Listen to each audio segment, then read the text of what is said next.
மேல பெரும்பள்ளம்னு ஒரு ஊர்.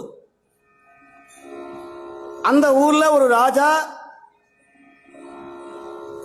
ஒரு பெரிய பாவத்தை செய்து விட்டார். அந்த பாவம் போறதுக்காக ஒரு பரிகாரம் கேட்டார்.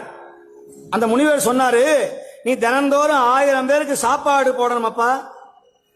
சரி சாமி, சாப்பாடு போட்டா பாவம் போகுமா? அங்க பாரு, அந்த பந்தல் மேல ஒரு மணியை கட்டு, அது கயிறெல்லாம் போடாத, உயரமா கட்டு.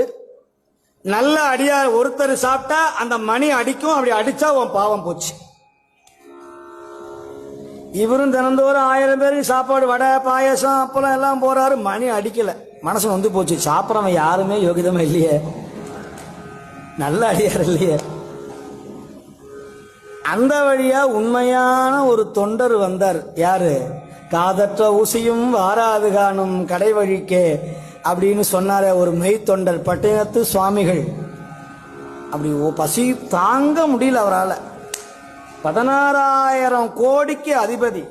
அப்படி தங்க டம்ளர்ல பசும்பாலை கறந்து தேன், முந்திரி பருப்பு, பிஸ்ஸா பருப்பு, பாதாம் பருப்பு, எல்லாம் குங்குமப்பூலாம் போட்டு தங்க டம்ளர்ல அப்படியே சாப்பிட்டவர் மகான், வைரத்திலேயே மிதந்தவர்.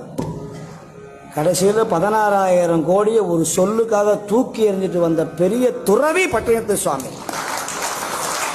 அவருக்கு பசி, பாவம் பசி. அந்த மேல பெரும்பழுது வந்தாரு. எல்லாருக்கும் சோறு செஞ்சுட்டு இருக்கிறான், உள்ள விட மாட்டேங்கிறான். யோ, நீ யாரைய உள்ள போயா? சாமியாரா போனா கூட நல்ல வஸ்திரம்லாம் கட்டிட்டு போகணும், நகரக்கண்டி ஏக்கரக்கண்டிலாம் போட்டு போகணும், அப்பதான் உள்ள விடுவாங்க, இல்லைன்னா விட மாட்டாங்க இல்லையா? சாப்பாடுலாம் கிடையாது, போ போ. யார?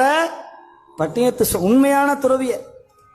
இது பார்த்தாரு, பசி வந்தா 10 பறந்து போயிடுமப்பான்னு சொல்லி அந்த சாப்பாடை வடிக்கிறாங்களே, அந்த கஞ்சி அந்த காவா வழியா அப்படியே ஒடியாந்தது, கால்வாய் வழியா. பார்த்தாரு, இனி பொறுக்க முடியாது அப்படின்னு அந்த 2 கையிலையும் அள்ளி அள்ளி கஞ்ச குடிச்சாரு பாருங்க. டம் டம் டம்னு மணி அடிச்சுது. மன்னன் ஒடியாந்தா, ஆஹா பாவம் போயிட்டுது, பாவம் போயிட்டு. யார் சாப்பிட்டா? யார் சாப்பிட்டா? இன்னும் சாப்பாடே போடல எஜமா அப்படின்னா சமயக்காரர். சாப்பாடு போடாம மணி எப்படியா அடிக்கும்? யார் சாப்பிட்டான்னு பாருன்னாரு. அங்க போனா கொள்ளையில ஒரு மெய் தொண்டர் கோவணத்தோட கையில திருவோடும் இல்லாம அப்படியே 2 கையில அந்த அரிசி அந்த சோற்று கஞ்சியை மல்ல மல்ல குடித்து கொண்டே இருந்தான் அந்த மெய் தொண்டன் பட்டினத்து சுவாமி என்கிற மெய்த்திரு அடியார். தொண்டரை பார்த்து எடை போடக்கூடாது.